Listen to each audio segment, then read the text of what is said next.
Okay, so our topic for tonight is there room for God in modern science? I'm going to begin with a word that a lot of people are not familiar with, which is a word called scientism. There are different definitions for scientism, you'll find, but basically, scientism means, very simply put, when science becomes a religion in its own right, when it becomes there's an excessive belief in science, or that it is the all, the end all, and that there's no other system that should be there other than science. Um, we will come back to that. I just wanted to establish that so that we know. I will return to it probably at one point. I'm going to start out with something that has nothing to do with this particular issue, but I think the background on it gives us a very strong understanding. Uh, the Vilna Gaon was, in his day, there was a big question about people who wanted to follow Kabbalah instead of following Halacha or Gemara. And the Vilna Gaon was famed for his saying that those who felt that there was a conflict between the two, a conflict between, in his case, the Zohar or the Sifrei Kabbalah and the Gemara and the Sifrei Halacha, so the Gaon was reported for saying that either they made one of three mistakes. Either they misunderstood the Gemara, or they misunderstood the Kabbalah, or they misunderstood both. But there won't be any conflicts between Kabbalah and Gemara. The same thing we're going to say is true when we get to something that we can prove scientifically, as well as something that's going to be based on our Torah. Our basis for our Torah is that is that Hashem is true and what He tells us is true, and therefore everything we know from our Torah is going to be true. And the basis for our scientific work is also the fact that the science is created by the same God. What we know of, scientific information and data is created by God. Therefore, it also has to be, if it is provable and it's true, there can be no conflicts. So whatever is something that we can work, that we see in within the framework of science as being provable, is also true. The result of that is going to be that there can't be any conflicts, because since we're believing that there is absolute truth, if we're saying that Torah is true and that science we can prove is true, then we can't have any conflicts between the two. And conflicts between the two ultimately, right, must be due to one of three factors. Either we misunderstood Torah, or the science was misunderstood, or we misunderstood both. Okay, so that is going to be our thesis. The best of what we're going to be saying is detailed commentary on this thesis, which will give us a very, very lengthy, and I think will answer a lot of the issues, a lot of the questions that come up.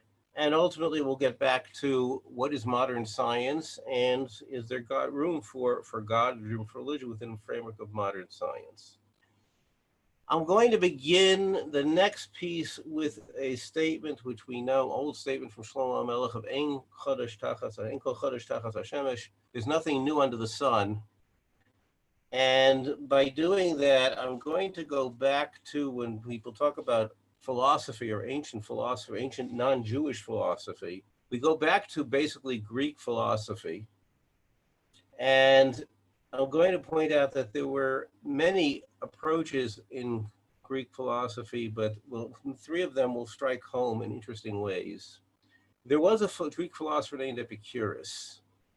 Okay, the word Epicurean comes from that, although the word Epicurean has a distant association with who Epicurus was.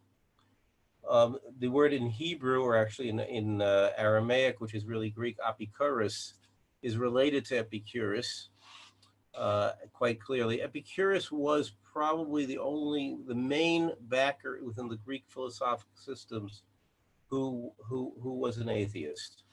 And it was Epicurus did not accept that there was a God, but his approach was rejected by virtually all the Greek philosophers.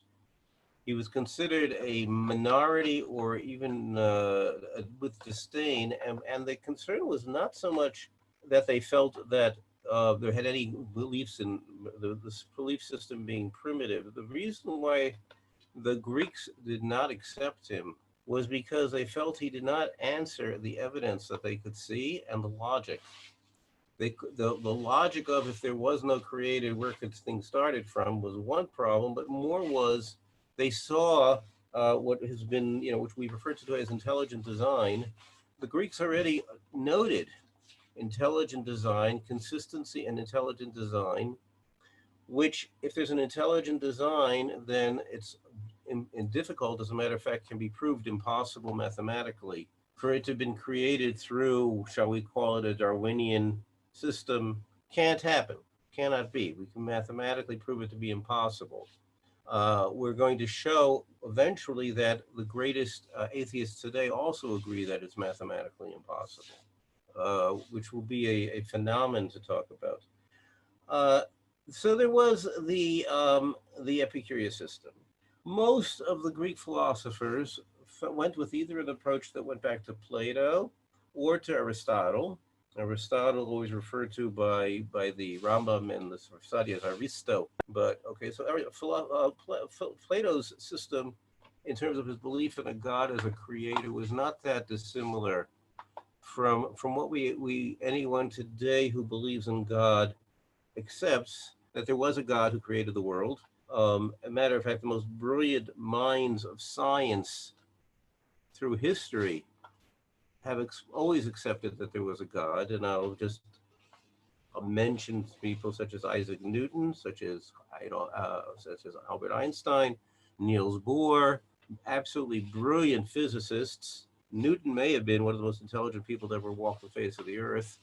And Newton's observation about people who did not did not believe in God. Have it here, the exact quotation. I like to quote things exactly. Newton's comments were, atheism is so senseless and odious to mankind that it had never had many professors. He means those professors, those who professed it, those who believed in it. Newton could not accept it. He could not, and now Newton, the interesting thing about Newton is his system of developing gravitation, which explained all the phenomena that have been proven or demonstrated by Copernicus, by Kepler, by Brahe. They had no understanding of it. In other words, there was a previous system which they referred to as a Ptolemy system, and that was definitely based on a God. Newton had created a whole system based on gravitational pull, which was now able to explain the cosmos.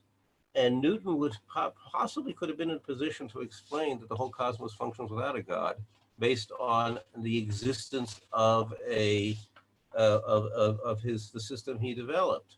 But he insisted that his system was not a replacement for God; it was a description of how God does things. And that, I think, is our most critical point to realize through everything here, is that there is a very, very different, the purpose of science is to explain how things work, but science can never explain why they work. It's beyond any possible concept of science why things are happening. It's only a description of the mechanics, how things happen. Okay, and when we're dealing with religious issues, we're explaining not the hows, we're explaining the whys. What is the purpose of all this? We're dealing with completely different framework of issues. Therefore, there's really no reason for ever to be viewed on a conflicting level, because we're not dealing on the same levels. Okay, I'm going to explain that what the Gro was answering when he said there can be no conflicts in his case is because everything has to be what I'm going to refer to the three H's. We first have to come with some humility. We have to assume that we're not going to assume that we know answers more than we do. We have to come with honesty, okay, because that's the most primitive. And the third is hard work.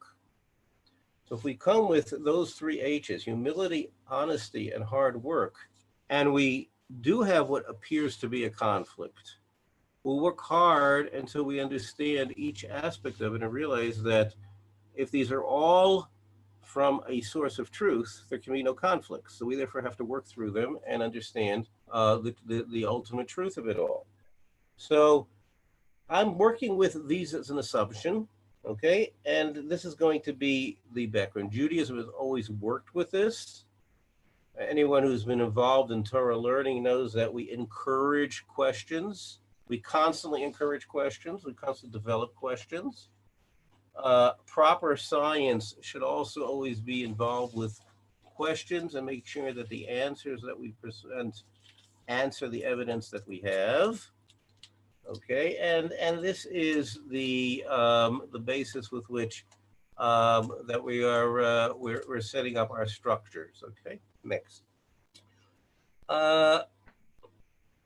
There is a very big yesod. When we look at Judaism, I'm going to quote for us a statement from Rav Saadia Gaon. It's a position of Saadia Gaon, lived about 1,200 years ago.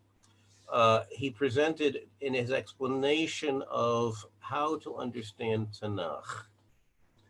And this is going to give us a very background. So we presented that we're convinced that these are both truths. So I want to point out how Judaism is going to look at this, then how science is going to look at this and see where this takes us in terms of putting together the picture. One of Saadia's issues he's dealing with is how and when do we assume that a pasuk, a verse in the Tanakh, is meant to be literal? Now, if we look at it, we know instinctively that hundreds and hundreds of psukim in Tanakh cannot possibly be purely literal. And I'll just give you some examples, okay? Vayamod Hashem, or Vayokom Hashem, Vayadaber Hashem. Hashem spoke, or he rose, right? Or he rested. Okay, we know that those are all concepts that HaKadosh Baruch Hu cannot possibly have. We also talk about Hashem's hands, or his anger, right? And his right arm. Okay, so these are definitely what we refer to in English as anthropomorphic terminology. We're describing Hashem in terms of humans, but they're not descriptions of Hashem. They are ideas to make us be able to appreciate who Hashem is, in order that we should have a relationship with Hashem, that we should have a concept called a personal God, which means we have a Hashem that we can build a relationship with. Okay, all that is part of what we will have. In the terminology that Chazal refer to this as, it's called Dibra Torah L'Shon B'nei Adam. The Torah speaks in the jargon of man. Now, there are two, shall we call them, monotheistic religions, one more than the other, that are not Judaism, that base themselves on Judaism and became the education for the world at large. The Rambam says that they were both created, Christianity and Islam, in order to educate the world to the fact that there is Hashem, that there's a God, ideas about Mashiach, all of these factors, so that the world is more susceptible to understanding who Hashem is. And when Mashiach comes, the world will be able to accept the concept of Hashem's reign and the Mashiach. All of these are factors. But their approach to this particular issue of Dibra Torah L'Shon B'nei Adam is on opposite ends from Judaism in completely different directions. Islam considers Judaism to be idolatrous. And the reason why we are considered to be idolatrous is because of the number of references in Tanakh to God with all of these aspects. hands, arms, movement, okay, position, all of which you know isn't true, right? We know that it's meant to, for us to learn lessons and absorb ideas and concepts, right? We know that it's all for that purpose, all for that reason, right? Well, Islam rejects that as even it should be description, and therefore says, well, that's okay, fine. So we don't accept that. We accept Dibra Torah L'Shon B'nai Adam. On the other hand, traditional Christian belief was to take the Tanakh, the Bible, extremely literally and assume that everything in Tanakh had to be exactly the way it was worded, which we don't accept either. And it created all sorts of issues. That's why Christianity ended up with major aspects of idolatry in it. But even a non-idolatrous idea, and I just mention the fact whether the sun goes around the earth or not, or the earth goes around the sun, the Catholic Church, right, into the 1600s, into the 1700s, into the 1900s, was officially of the position that the sun goes around the earth because of the words in Psukim that imply that. Okay, Galileo, who had proved, right, that the sun does not go around the earth, but the earth seems to be rotated around the sun. The truth is it's relative motion. It's hard to prove absolutely, but he was convinced that was true. Was hauled before the Inquisition, and to save himself from being burnt at the stake, he said, well, I guess I made a mistake. And it's really not accurate. It's really true that the earth, the sun goes around the earth. None of that was ever an issue to Judaism.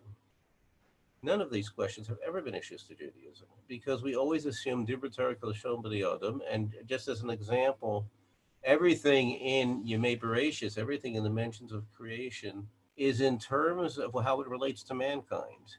There's nothing there that explains anything that has anything to do other than how man is going to relate to things. And everything in Tanakh is meant for teaching us. And as Rav Sadia therefore goes and says, we know that many, many psukim can't possibly be literal because we know as common sense and as we understand who God is that these psukim can't possibly be literal. And therefore, that's not what the proper understanding of these psukim. So Rav Sadia says there are several rules. One of them is if your personal experience tells you that something cannot be, and the pasuk seems to imply it is, it's clearly just an instance of Dibra Torah L'Shon B'nai Adam. The Torah is using that as a way to convey an idea to us. It's to convey a message, okay? But it's not meant to be literal. If it conflicts with something, we can logically prove. If it conflicts with another pasuk, okay, or any of these aspects, okay, means that the Torah is not, the pasuk, wherever it might be, is not meant to be literal. The pasuk is meant to teach us a lesson, non-literal lesson, and that's how we understand psukim. Okay. Let's take the other side. Let's take a look at the science for a moment. Okay, we all, probably everybody who's listening to this video or watching this video, whichever one you're doing, was raised with some type of education, what's called the scientific method, which means that we were taught about reading a question. You have a reason, you don't know why something happens. You present a hypothesis that might answer why it happens. You then do an experiment to see whether you can prove the hypothesis is borne out by the experiment you have. Of course, the realization soon is that you can never prove anything with any of the system. All you can do is disprove, but you can never prove.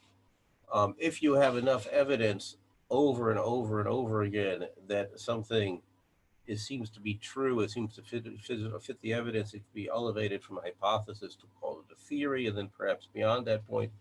But these are, that's basically the scientific method. Now, if we think about it, though, the corollary of the scientific method is that most things that are passed on as science are not science. Hello? Hello? Somebody should please mute themselves, whoever that was. Okay. Whatever is, in science, right, can only properly be referred to if you can apply the scientific method to it. which means that you could conduct totally controlled experiments to see whether or not it's true. There's very, very few instances where you can have a totally controlled scientific experiment to items. Mathematics allows itself to it, even though mathematics is usually not called a science, it's called mathematics. There are areas of, physics, maybe chemistry, genetics. There's a few areas where you can apply an almost pure proper science, but most areas you can't. But you can try, and you can do a non-absolute but an approximate attempt at it, such as things like hygiene, medicine, ecology, surgical technique, and energy resources. Um, these are all areas in which you can attempt to do science. You can try to create experiments. You can try to do research. You'll be able to demonstrate that something seems to be so, but you don't have absolute control of the circumstances. And I'm willing to accept those ideas within the framework. But we do get to a point in which you really have nothing within to base yourself scientifically, right? And it's completely conjecture. And that's where we get from an area where things go from science or an attempt at science to something that is a complete pseudoscience, in which you don't have any of the information in front of you at all. You're attempting to extrapolate, and you're really based on very little of any facts at all in your extrapolation. This is really where science, or an attempt at what people call science, gets itself into its greatest degree of trouble. Let me watch a tiny bit more. Whatever you want. Just leave it on the table. I don't know. We'll find it later. Okay, somebody could please mute themselves. Okay, appreciate. But that's where we get to the difficulty between a science and a pseudoscience. Okay, where science takes itself beyond any possible scientific approach on that basis. Even before we get to that point, I want to point out that even the scientific method is based on non-scientific assumptions. That sounds really strange to say. But any scientific experiment you have is going to be based on two assumptions. The first one is that your observations are correct. Now, are our observations correct? In Judaism, we usually assume that our observations are correct. So we're going to go along with science on this fully, that that's our assumption. But it's not absolute, right? We all know that we could imagine things that don't happen. We've probably had experiences in our own lives when we woke up from a dream and we're absolutely convinced that something had happened which never had happened. Okay, and then we realized that it couldn't have been true and it was a dream. We know Descartes' famous statement, not that I'm a very big Cartesian, but Descartes' famous statement that I think and therefore I am, because he refused to accept that observation is really very reliable. Criminal science knows that eyewitnesses are very unreliable. I was once a eyewitness to something, a crime, decades ago. Anyway, it was interesting that a policeman interviewed us afterwards and asked us questions about what we had observed, and our information among the few of us together who had seen it was so different from one another, and so different from the suspect that, basically none of us could ever have been usable for any type of testimony in court. But that's typical. We don't necessarily notice things correctly. Okay, and that's even assuming that our noticing is correct. These are just some examples. There are many other examples that, although we do base assumptions on observation, but maybe that's not so accurate. The second assumption science makes, which is also something that may not always be true, is that the world is ruled by rigorous laws, that laws don't change. And that, of course, we know who says it's true. And just to give us the simplest example, very simple example, the Rambam in the Moreh Nevuchim, he talks about the 7 days of creation, or 6 days of creation, Shishim Bereshis, The Rambam says, time itself was created. It's one of the questions. The time is not there's no such thing as time as an absolute. Time is part of the creation of the universe. When Bereshit created the universe, he also created time. There was no concept of time before the Bereshit created the universe. The Shisha Bereshit, which exists certainly the days before the sun and the moon were created, must have had a completely different description of time, a completely different understanding of what time is than what we use it today. And that could be a factor in answering other questions. I'm not going into them. We all can extrapolate ourselves where that could take us. But the Rambam says it's on his own, and it has nothing to do with any type of arguments about carbon dating or other evidence as to the age of the universe or the age of fossils. This has nothing at all to do with anything. He's just mentioning it as a factor before any of this becomes information that's known. He just mentions this as a factor that when you go ahead and look back and think about what Sheshis and Bereshis was, the 6 days of creation, you know for sure that the whole concept of time was different, and therefore, whatever we talk about now, if you think about it, that means that we're not accepting a rigorous system of knowing time to be as our experience is, because we know that the world of the Sheshis and Bereshis didn't function the same way. He says this without any other background that we might want to use this information for. Okay.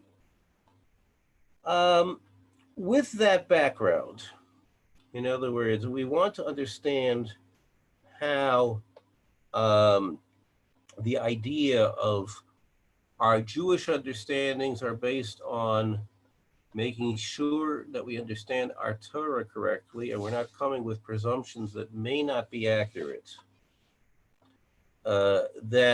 And when we look at our science, we also look at science as an area that, well, what did we know? What have we proved? What have we seen? Right? And what are we completely conjecturing? And where are our conjectures based on a lack? So I'm simply going to point out that in the history of science, up until about 150, 160 years ago, the assumption of the vast majority of scientists was that they were describing what God did in creating the universe. This was their assumption. They were not assuming that they had removed God from the equation. In the era since Charles Darwin, whose, without any question, that was one of perhaps his major purpose in writing his book, and he was so concerned it wouldn't publish, that when he first wrote The Origin of Species, he had difficulty finding a publisher because no one wanted to risk the printing of the books, fearing that it would not get bought. It sold out, I think, the second day of publication. But aside from Darwin, I'm going to just pick, for example, a conversation that happened not that long ago between two brilliant physicists, famous conversation, Albert Einstein and Niels Bohr, probably the two greatest physicists of their era, and possibly the two greatest physicists of history, certainly arguably so. The famous conversation goes back to a question which I'm going to go back to, but I'm going to share it. You and I were probably all taught, you plural and I, when we learned our first basic chemistry, we were taught about the atom, and we were taught that the atom has a neutron, right? It has an electron, it has a proton, it has other things, right? But those protons and neutrons and electrons are all particles. Okay, now I was taught this in my first exposure to chemistry, which I will admit was not quite yesterday. For some reason, we were never taught the fact that whether or not they are particles is a really major discussion among physicists. And most physicists accept the fact, right, that they are not particles, but they are particles and waves at the same time. Now, we have difficulty with our human mind envisioning something to be a particle and a wave. If it's a wave, it can't be a particle. If the particle can't be a wave. And we're not the only ones to have this difficulty. Einstein had the same question. Einstein spent decades of his life. He's, of course, famous for theory of relativity, which he wrote and discovered when he was young, but he spent decades of most of his research trying to prove, right, that the smallest particles known to mankind are particles or waves, but they're not both at the same time.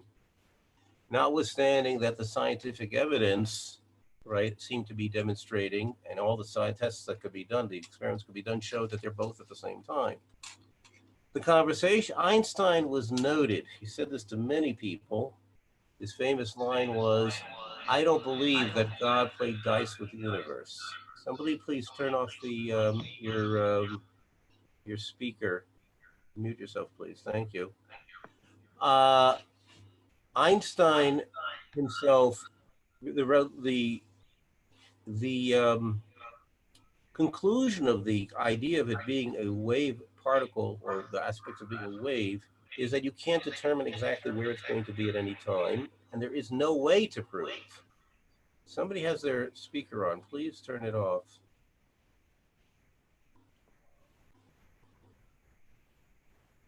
How do I mute everyone? There's an instruction here. I know how to mute everyone, but I don't know how to do it. Okay. Somebody's got to teach me how to do that. Okay. So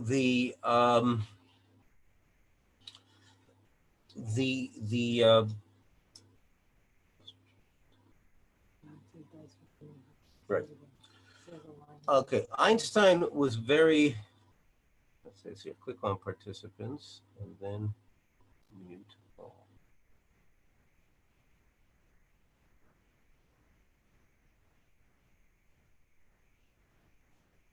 See where it says participants, I don't say where it says mute all. Okay, we'll have to word that at different times. Okay, back to this.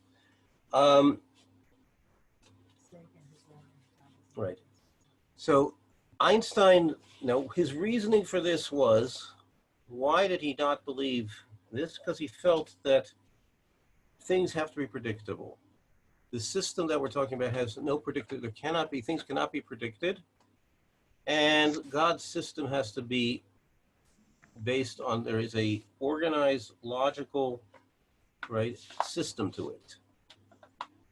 The conversation between Einstein and Niels Bohr went as follows. And this apparently at one point they got into a heated argument about this, where Bohr turned to Einstein and said, "Why are you still researching this issue when all the evidence proves that it is, you know, it is a wave and it's not a particle, it's not an absolute particle, and it's not predictable where it's going to be?" Einstein responded, his classic line, "I do not believe that God played dice with the universe." And Bohr responded, "You tell God what to do." Now, the point I want to bring out about this is that these were probably two of the most brilliant minds of their time and the most brilliant physicists. We don't know what they understood God to be, but we do understand that they did not deny that there was a God, and that they saw that their work as physicists was to understand God's creation. Okay, that's how they viewed themselves. Okay, otherwise their conversation makes absolutely no sense, right? Einstein saying that I understand who I think God to be, and therefore there's going to be a system here. Everything else I've discovered and worked on has been a system. This is also a system. Bohr responding, "You think you're as smart as God is? Maybe he's smarter than you are. And he has an idea here and set up a system that you don't understand. So just work with the evidence. And that's, you know, and that's how we're going to, you know, and that's how you'll answer." Now, this is without any question, a basic, a basic difference between the fact that most of the, you know, when you talk to a physicist today who is at the cusp of research in physics, they're not going to probably say that. And I'm just going to, at least they won't admit to it. Probably most famous of contemporary physicists, or almost contemporary physicists, is Richard Dawkins. I'm just going to quote you what Dawkins said, what he meant to say, but then let's read through what he's saying carefully.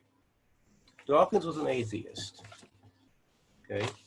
The feature of living matter that most demands explanation is that it is almost unimaginably complicated in directions that convey a powerful illusion of deliberate design.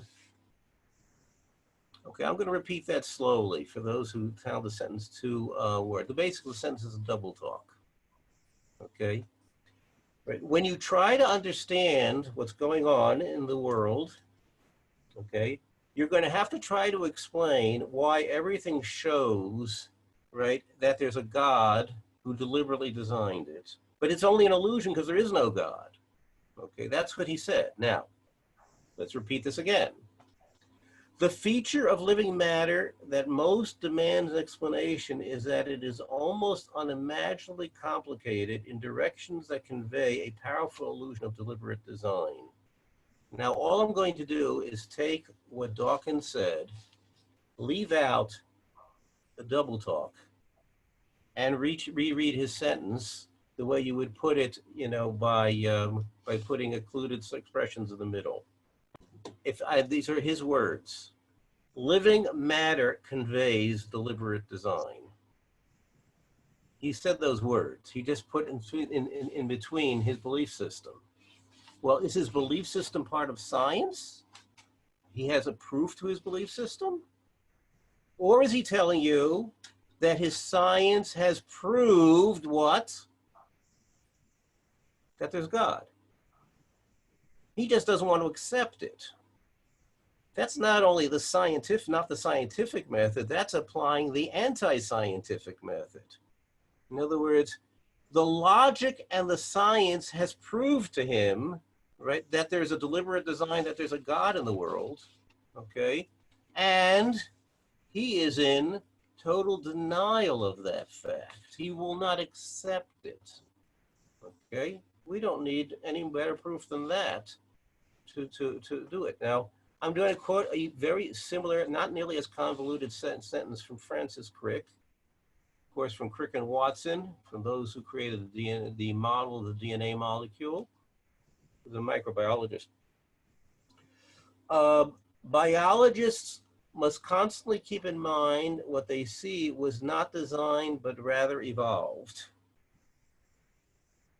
Really? All right.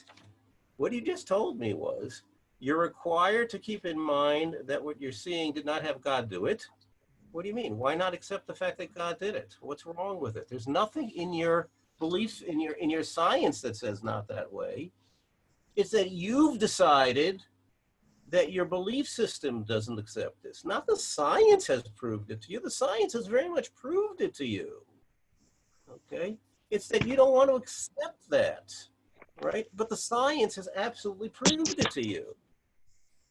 Okay, so your science has completely proved it, okay, and you're refusing to accept it, okay? I'm going to give you an example of how I see this, which is, I think, much simpler to us to relate to. Okay, most of us are not going to get into either Francis Crick or Richard Dawkins' understanding of their scientific areas. We will never understand, probably, their scientific areas to the way that they will, okay? But we can realize the following. Most of us, if not all of us, have flown on airplanes. Presumably, all of us have flown on airplanes at one time or another, okay? You know, when that airplane takes off, if the pilot does not know how to land the plane, you're a goner, okay? That means that we have foolhardily entrusted ourselves to a person without checking his, his background. How do you know the pilot knows how to land the plane? The answer is that we've got enough logical assumption around us to work with that the airline doesn't crash planes every day. When they do, it's in the news, and it's not every day. And therefore, there's a reasonable assumption to make that the plane is being handled by somebody who knows how to land it properly, and we're willing to entrust our lives to that assumption. Okay, that's an interesting given about ourselves. Okay, now that's based on what? A little bit of experience, a little bit of fact that that's what other people do. Okay, and what we're doing to do it. And if we were surrounded by people who accept that, we'll accept it. If Dawkins and Crick were surrounded by people who accepted the fact, right, that what their logical proofs have shown them are indeed true, right, then they wouldn't have, I think they would have probably rephrased their sentences. Okay, and realize that what their sentences are saying is we believe in a God, except that we're afraid we won't do it. But everything we know about science proves to us there's a God. We just have denied, we're not willing to admit that. Okay, that's where a major idea. In other words, put in other terms, okay, there's a realization that there's a pilot. And you realize that there's a pilot. And all you're really doing is figuring out how the pilot operated, which is all science is supposed to be doing to begin with, is to explain why there's a pilot. Now, I'm going to pose a question at this point. It's a question that really, really bothers me, and it's not really a question about science. It's really a question about education. And it's as follows. I mentioned previously, we have we were all taught that the atom and its subdivisions, the proton and the neutron and the electron, are particles. Notwithstanding the fact that by this time, the time of this happening, that of when we went to school, science already had accepted, advanced physics had already accepted that they are not particles, they are waves, or waves and particles at the same time, or have characteristics of waves and particles at the same time. Yet we were taught they were particles, which was no longer accepted science. Right? Why were we taught they were particles? Well, educationally, for some reason, somebody out there decided that this is too confusing an idea for most lay people. And as far as they need to know, all they need to know is that it's a particle, and this is the smallest way you're going to divide a particle, okay, that they need to know about. We don't have to get into them with quasars, and this is good enough for them. Small enough for their needs. We don't need smaller things. So it's good enough for their needs for particles. That's all they need to know. And we'll leave it at that. They don't need to know more. Okay, I'm with that. I have no big problem with that because I will share with you halachically, Torah follows the same educational system too. Just to give you an example, Mishnayos are written with assumptions that are mathematically provable as wrong and observable as wrong. Mishnayos assume that the relationship between or pi, the relationship between the circumference of a circle and the area of a circle, right, and the diagonal and the circumference of a circle is 3 to 1, right?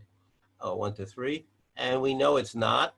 We can also prove scientifically, right, that it's an irrational number, mathematically. And the reason why it's done as 3 to 1 is because, to quote the Tashbates, a Rishon who asks this question and discusses it, he said, no, the reason why it's picked that number is because every Jew is supposed to study Mishnah, every male Jew is supposed to know all the Mishnayos, and not everyone is going to be smart enough to figure out the fractions if we tell them that. And therefore we simplify things to make it easier for everybody to understand, so everybody can understand the basic tochen, the basic concepts, basic ideas, and not have all the information. They don't need all the information. It's good enough. It will satisfy their needs. So we're going together with the same idea, right? That the framework is to have everybody understand. That's very good. That's very good. My question is, why do scientific curricula include the theory of evolution? Nobody needs to know that theory. Okay, there are very, very few, even according to those who accept it, as it's currently presented, as the facts of evolution or the theories of evolution, which are demonstrably disprovable. Forgetting about Crick and, right, and Dawkins, who proved that there's a God, even though they didn't want to. They weren't doing it on this basis. You can sit down and go through the mathematics. Dr. Lee Spetner has written 2 books, excellent books on the subject. The Evolution Revolution is the more recent one, not by chance is the previous one, in which he writes out to lay people, but it starts out from his scientific background, how you can prove the mathematical impossibility of the theory of evolution as it currently is presented without there being a divine control. And he then goes to prove what does fit the evidence, which takes us in a different direction scientifically. But it's not just he, there's plenty of scientists who have shown that it can't be, and we've seen that Crick and Dawkins have proved it can't be. So it can't be. So even if you assume that it is, why do you have to confuse people with the fallacies? Don't confuse them with the facts. Certainly don't confuse them with the fallacies. And even if you think they're the facts, why create confusion? Okay. And the answer to the question is that the educators of science, not science itself, have accepted a religion called scientism. Now, I find this strange because if you look in an encyclopedia or a dictionary that reflects American or Western, let's call it American, Western culture today, you will find contradictions and conflicts all over the place. They will, on the religious sections, preach about the religious beliefs as if they're fact. And on the scientific facts, they will talk about the scientificism beliefs as if they're fact. There's no attempt to apply the 3 H's that we had talked about earlier, humility, honesty, and hard work, and discover that the science that you're teaching is scientism and not science, and the religion that you're teaching is not religion, right? So you're wrong on both core scores. Your analysis of your religion is not logical and wrong. Your analysis of your science is not correct because you haven't done your homework properly. You haven't worked hard enough and you haven't been honest enough, right? You certainly haven't been humble enough to reach your conclusion. But there's no place for that in a classroom. There's just leave it out of the curriculum. The answer they'll always give you is that creationism is wrong or illogical or is whatever other terms they'll describe, much more colorful terms than I'll give you. But that's setting up a straw man. The creationism that you're defining, right, and describing is something that certainly has no basis in any type of scientific fact. And but you're working with an assumption you have A or B, and if A is wrong, B must be right. That's a terrible educational system, right? As some of you who have heard this from me in my shiurim, when I give a Gemara shiur, and the rare occasions that I pose what they call in yeshiva circles a hakira, 2 ways of looking something, I invariably give it a major introduction of how opposed I am to that as an educational system. When you talk about it in a hakira, you're saying, well, we're talking about a certain idea, whatever the idea is, and you can understand it this way, or you can understand it that way, and your whole lecture develops around the fact that it's either this or that. I'm so opposed to that because you've just closed off all your students' minds. They can only see it as A or B, and don't have any of the other options in front of them. You should present them. Here is a concept, right? What ideas do you think might explain this? Or let's look at the different possibilities we can come up with. Or let's look at what other thinkers have come up with and see how each one of them looks at it, and see if we can use some of what they have to say, all of what they have to say, part of what they have to say, none of what they have to say. And from that perspective, we have a lot of choices. So you're all expecting me perhaps to come with final conclusions on some major issues of the world. I'm not going to do that. I'm just going to point out that there are many, many ways that these issues can be resolved. But if we approach them with an honesty, we'll see that scientism is not true. It's simply not true. It can be proved not true, and the greatest scientists can prove it is not true. Okay, that the certain ideas of religion that people have or of God are based on things that aren't true, probably accurate also. I've heard many times people take midrashim and say, well, this has to be true because the midrash says such and such. I don't know where they got that notion from, because every commentary on midrash that I know of, and I've only looked at a dozen at least, going from the earliest Rishonim to contemporary midrashim commentaries, everybody understands that midrashim are never to be taken literally, and they're always to be taken to give us an idea, concepts, how to understand ideas. They're meant to be teachers of lessons in how we are as humans, not factual lessons to teach. So let's putting this together. I started with explaining what scientism is. There was a reason why I introduced it at the very beginning. Scientism is when you take science and make it into a religion. When we see what happened in our time to the scientific community, I shouldn't say the whole scientific community, but the scientific community that is mostly in charge of deciding who becomes professors and who becomes, lecturers in universities. It becomes a big factor at times, who gets published and who doesn't. A lot of that is based on having taken science and made it into a religion, which is, science is never intended for that. It's not its purpose. It's not its goal. It's taking it way out of what it was meant to be.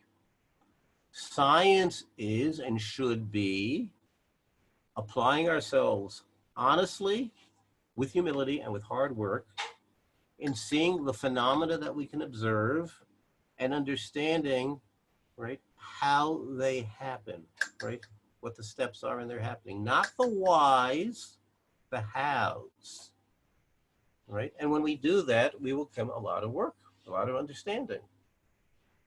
As I said at the beginning, I quoted the Gra in the context of a different issue, but it's a beautiful idea.